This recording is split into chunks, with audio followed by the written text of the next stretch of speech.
This modeling report shows a few 1/72 scale Lockheed T-33 models made with the Platz kit from Japan.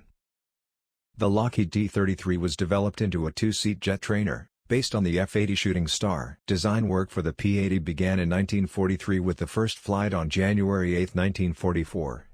As more advanced jet-centered service, a jet trainer was needed.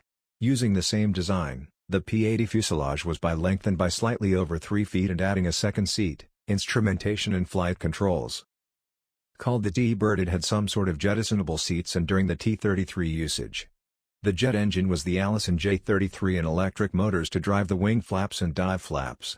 The Canadian licensed-made CL-30 Silver Star had the Nene engine. Some 6,500 T-33s were manufactured and widely exported and also used by NATO countries as well as in South American air forces. It was also widely used in Japan. For many years there was only a reasonable 1/72 scale kit of Hasegawa from Japan.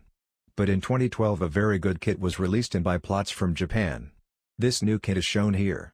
It has about 60 parts with nice details and the panel lines are finely recessed. The cockpit hood is however one part so needs sawing when to be posed open up. The tail section is separate from the forward fuselage. The wing flaps are molded up but the dive brakes can be set deployed.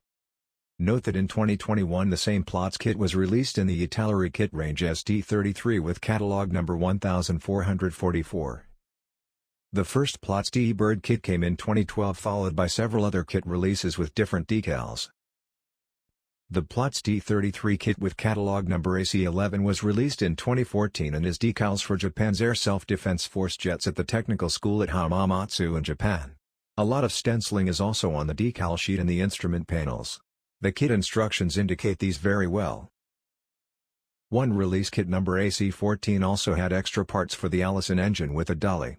The rear fuselage section is a separate assembly and can be kept shown set on the dolly revealing the Allison engine. Let us look at the first kit made. Assembly can be done using the kit instructions. You get nice decals for the instrument panels but also dry brushing can be done. The cockpit has very nicely the mid-frame part behind the front seat. But there are no pilot figures. The clear canopy hood is one piece but accurate in shape. The big standard Fletcher 230-gallon wingtip tanks look good with correct shapes and have nice details.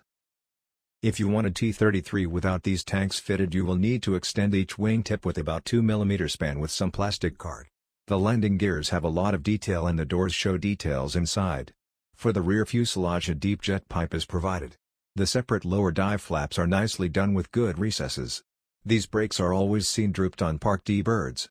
The ailerons are fine with correct span.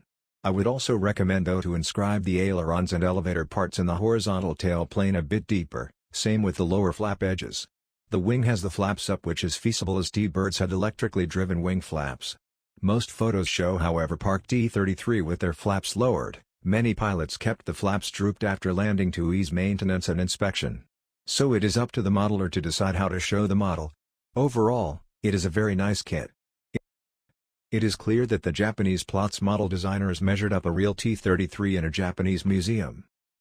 Done rather straight out the box, the T-33 model will look really good and far better than the over 50 years old Hasegawa kit which has an inaccurate canopy and 2 small wingtip tanks. Assembly is straightforward. At just some spots putty is needed and sanding as the kit fits very well. Many T-Birds had a bare natural metal aluminium finish. Later on some were painted with aluminium paint on the lower surfaces as an anti-corrosion measure. So study photos of which livery you need for the desired model of a particular Air Force. If choosing a natural metal finish, different approaches are possible. But make sure to leave no sanding scratches as these will show and spoil the finish. So polish the model surfaces with polish paste such as toothpaste. For this natural metal finish I airbrushed acrylic metallic aluminium with Vallejo metal color 77701 aluminium. Thin with the appropriate Vallejo thinner and add a few drops of flow improver. An alternative for flow improver is a drop of glycerin found at the drugstore. The model will look a bit less shinier than when airbrushing alclad metal paints but on many real used T-Birds realistic enough. It was decided to make a few of these kits in several schemes. Let us look at the first kit made. The first Platz kit with number AC-20 was made as the Japan Air Self-Defense Force T-33A in the 40th anniversary scheme. The decals are really good, with loads of details and printed by cartograph. The model was given a bare metal aluminium scheme for which I airbrushed the Vallejo aluminium metal coat as explained earlier. I did not bother to use different sheens. The colorful scheme of jazzed T-33A can be tackled in two ways, using the kit decals or with a lot of paint masking with separate supply decals. I tried the first option using the decals, which is much less work, and that worked out fine. Setting all the decals took more time than assembly of the kit, about 5 hours. I used a decal softener throughout for better decal adherence. After decaling, the smaller bits were installed like the landing gears, and these are fine. The wheelbays were painted as per instructions, dark green Federal Standard 34079, and the insides of doors aluminum. The dive flaps were installed open, their actuators are provided as parts. There is a V-shaped gap between the brakes. The large canopy was to be set raised up as shown on the box top. So the canopy windshield was separated with a fine tiger razor saw. The canopy got 2 rows with 4 very tiny hooks each installed, made from tiny black sprue. These were fixed with white glue. Do not superglue, as you then run the risk of fogging the canopy. 2 mirrors were set inside, made from scrap metal sheet. The rubber edges were suggested with a fine permanent black marker. The canopy was set tilted open, and the raising actuator was made from a piece of metal rod. See kit box top how it should look. The windscreen was fixed with white glue and the frame brush painted. Inside, a very tiny standby horizontal indicator was set on the right inside frame from scrap. I added a pilot figure in the cockpit, so got a pilot figure from the spares box. The small lights were painted and the final small bits installed. The last step was airbrushing a gloss varnish coat with my usual mix of Johnson Future Pledge floor coat thinned with 20% isopropyl alcohol. This coat will give an even sheen and protect the decals. That is it. A very colorful T-bird that sits nicely in the Japan collection.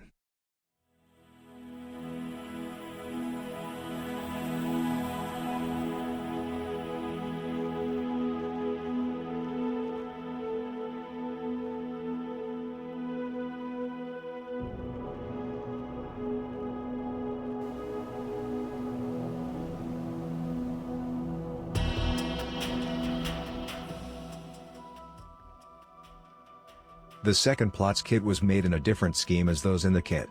It was made in a scheme for the Dominican Republic Air Force in the Caribbean. Some 6 T-33 jets were delivered in the mid-1950s from the USA to the Aviación Militar Dominicana.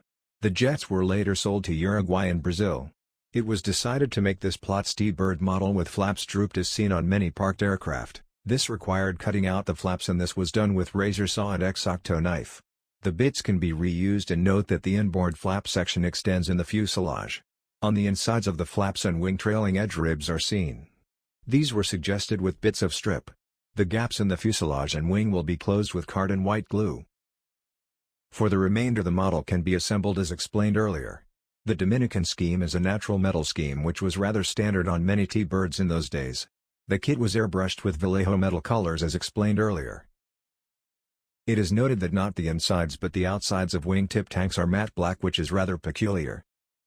Decals were home designed looking at photos on the internet and custom printed by a third party. I was not sure if the Dominican roundels had a white background, as some photos suggest this, others not. After airbrushing the paint scheme, the custom decals were applied. Each decal had to be cut out with fine scissors. The model was completed with landing gear and other bits. The gear bays and door insides were kept aluminum. The vertical tail tip was painted off-white with a black edge. Insides of flaps were also airbrushed but got a wash with thin black paint and varnish. The model got finally a gloss varnish Johnson Future coat airbrushed onto it. That is it.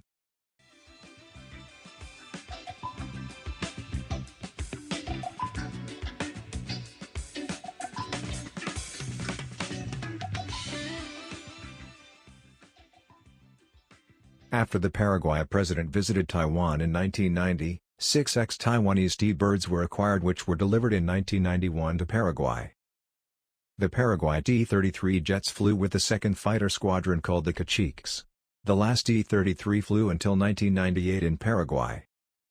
The decals were home designed and printed by a third party. It was airbrushed with the camouflage scheme and several federal standard colors with handheld paper masks. I prefer to airbrush acrylic paints, and my favorite brand is Gunze Songyo Mr. Hobby Paints from Japan. It covers very well with fine pigment, but I recommend thinning these paints with the special Goons A Mr. Hobby acrylic thinner. The model itself was made as explained earlier with some cutting for the drooped flaps. The model was completed with gears and the gear bay interior's colors were kept gray.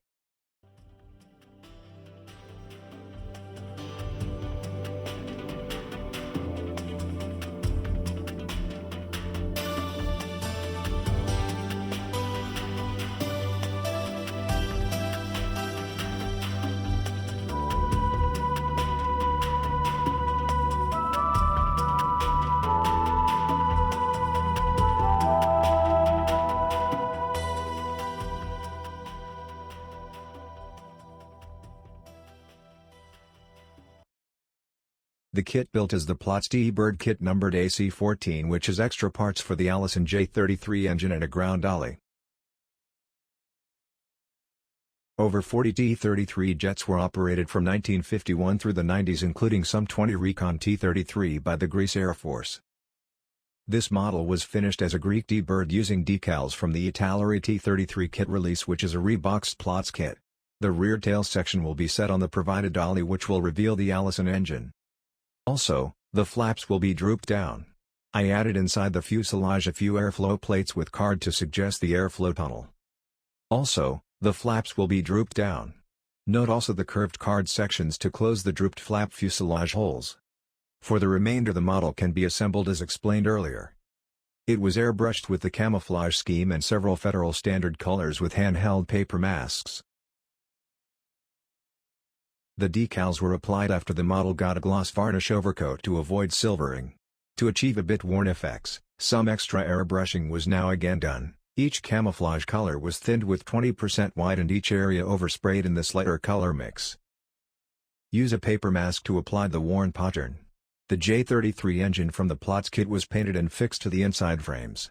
The prepared flaps were set and got some thin black wash.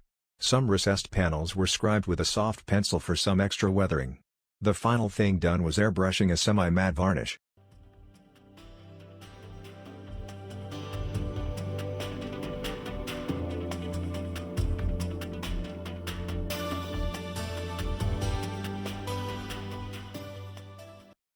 More details can be found on my website aircraftinplastic.com.